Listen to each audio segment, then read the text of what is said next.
Olá pessoal do segundo ano, tudo bem com vocês? Aqui é o professor Wesley novamente, Biologia. Estamos aí com mais um vídeo, né, para ajudar vocês aí na correção das atividades, comentando as questões, também um pouquinho de comentário aí sobre a matéria de Biologia do segundo ano.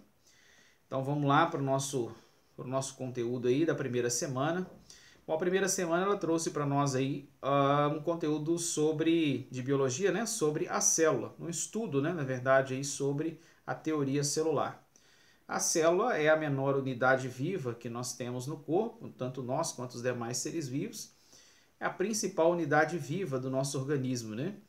E vários cientistas concordam que onde não existe célula não tem vida. Então, vamos ver um pouquinho aí dessa questão. Inicialmente, a célula ela foi descoberta por um cientista em 1663, né, que é o Robert Hooke. Ele cortou um pedaço, né, da lâmina de cortiça. O que é essa cortiça? Cortiça é uma planta. Ele cortou um pedaço de um tecido de planta. E aí ele cortou esse pedaço de tecido de planta, colocou numa lâmina de microscópio, ampliou a imagem ali e ali ele descobriu essa estrutura que hoje nós chamamos de célula. Uma estrutura viva no nosso organismo aí. Bom, aí aqui a gente tem uma pequena descrição, né, sobre a teoria celular. E dentre a teoria celular nós temos aqui, ó, os seres que são procariontes e eucariontes. Procariontes não possui o núcleo, né? O material genético ele está dentro da célula, mas não envolvido por um núcleo. E os eucariontes possuem um núcleo verdadeiro. Então, no primeiro caso aqui, ó, os procariontes, a célula ela tem a sua estrutura, o material genético dentro, né? E não tem um núcleo envolvendo esse material genético. Já a célula dos eucariontes, existe uma célula normal, com, né, as membranas, citoplasma, e o material genético ele não está espalhado, ele está protegido e envolvido por uma membrana chamada carioteca, formando o núcleo. Então, ó, aqui seria o núcleo. Então, núcleo. A principal diferença entre as células dos procariontes para os eucariontes, né? Essa de baixo aqui, né? Tem núcleo e a de cima não tem, ok? Partes da célula. Então aqui nós temos várias. A célula é uma estrutura que contém vários órgãozinhos, ou micro-órgãos, chamados de organelas. Então nós temos aqui, ó, membrana celular, membrana plasmática, né, ou celular. Essa membrana tem a função, né, de proteger, selecionar o que entra e o que sai da célula, protegendo ela. O núcleo, responsável por abrigar o material genético da célula, toda a informação genética da célula. O nucleolo tem a função de produzir ribossomos, que futuramente dá origem a proteínas. Os vacúolos têm função de armazenamento de substâncias. Lisossomos trabalha principalmente na limpeza da célula, destruindo partículas que não são adequadas ali para a célula, resíduos da célula. Citoplasma, local onde ocorrem as reações químicas da célula, que onde contém todas as estruturas, todas as organelas. Mitocôndria é considerado como se fosse uma usina de energia para a célula, responsável por produzir toda a energia que é utilizada pela célula. Complexo de Golgi tem a função de fazer o empacotamento das substâncias produzidas pela célula. E os retículos, né? O retículo endoplasmático tem a função de transporte, como se fossem ruas dentro da célula para movimentação de substâncias, ok? Também trabalha aí na quebra de substâncias tóxicas. Uma pessoa, por exemplo, quando ingere muito álcool, né, substâncias tóxicas, os retículos também ajudam nesse processo, transporte, eliminação de substâncias, ok? Então, de forma geral, um resumo sobre cada estrutura aí das células. Este modelo que está aqui, né, por ter núcleo, é uma célula eucariótica. Aí aqui vem a função de todas as estruturas e organelas, né, que eu citei para vocês. Vamos lá para a nossa atividade, então. Vou comentar e resolver com vocês. Questão de número 1.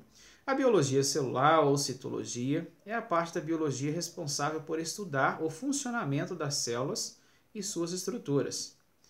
Analise as alternativas a seguir e marque aquela que indica corretamente o nome do pesquisador que denominou essas estruturas funcionais dos seres vivos de células. Então, nós vimos, né, e lemos lá que o cientista responsável foi o Robert Hooke, que examinou a lâmina de cortiça e descobriu a célula. Questão de número 2. A teoria celular pode ser resumida atualmente em 3 pontos principais. Analise e marque a alternativa que não apresenta uma afirmação relacionada a essa teoria. Letra A. Todos os seres vivos são formados por uma ou mais células. Ok, a teoria celular fala isso. Todas as células são formadas por membrana, citoplasma e núcleo. Opa, núcleo não. Nós vimos que tem célula que não possui núcleo. Então, essa afirmação está errada. Então, a resposta é a letra B. As células são as unidades funcionais dos organismos. Ok, verdadeiro. Uma célula só pode originar-se de outra existente. A teoria celular fala isso, tá, pessoal? Então, beleza. Questão de número 3. Costuma-se dizer que as células são formadas por membrana, citoplasma e núcleo. Entretanto, não são todas as células que apresentam um núcleo. Só melhorar aqui. O mais correto seria afirmar que todas as células possuem membrana, citoplasma e material genético. As células que apresentam um núcleo definido são chamadas de... Bom, nós falamos, né? Falei para vocês lá no início do vídeo. Células eucarióticas. Deixa eu marcar aqui. Células eucarióticas. Então, portanto, a alternativa D. Questão de número 4. A membrana plasmática é encontrada em todas as células e apresenta como função principal controlar a entrada e saída de substâncias no interior dessa estrutura. Essa membrana é formada... Essa membrana é formada por uma bicamada fosfolipídica onde estão inseridas algumas proteínas. O modelo que descreve a estrutura da membrana plasmática recebe o nome de... Aí nós temos modelo de permeabilidade seletiva? Não, esta é a função da membrana. Modelo de organização membranar? Não, né? Não tem nada a ver aqui. Modelo fosfolipídico? Não, é a composição dela. Modelo de mosaico fluido. Então essa é a resposta correta. Veja bem, a membrana ela é formada por duas camadas de lipídio. A gente tem a primeira camada, a segunda camada, e no meio, em meio a essas duas camadas, existem proteínas. Então, são duas camadas de lipídios, ó, camada de lipídio aqui, camada de lipídio aqui. Duas camadas, uma em cima e outra embaixo. E em meio a isso aí existem as proteínas, junto com os lipídios. Então, por isso, bicamada. Então, o modelo é de mosaico fluido. Forma um mosaico, né? Várias estruturas entrelaçadas com uma estrutura tridimensional. Questão de número 5. A estratégia de obtenção de plantas transgênicas, que é geneticamente modificada, né? Pela inserção de transgenes em cloroplastos, que é uma estrutura da célula vegetal, em substituição à metodologia clássica de inserção do transgene no núcleo da célula hospedeira, resultou no aumento quantitativo da produção de proteínas recombinantes, com diversas finalidades biotecnológicas.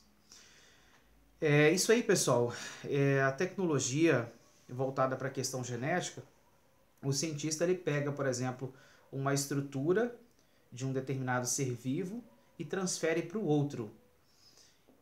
Essa estrutura que o cientista transfere ela só é possível, por exemplo, um gene, né? Ele só é possível ser transferido através de uma organela, de uma estrutura da célula que contenha material genético. Senão não tem como transferir. Então vamos seguir aqui, ó.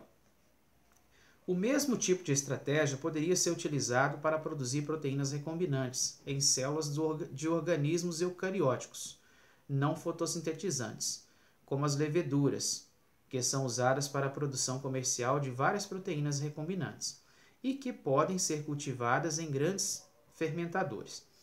Considerando a estratégia metodológica descrita, qual organela celular poderia ser utilizada para a inserção de transgenes em leveduras? Que é a parte de fermento, né? Bom, lisossomos, não. Mitocôndria, mitocôndria sim. Por quê? Porque a mitocôndria tem DNA, tem material genético. Então, por isso, é possível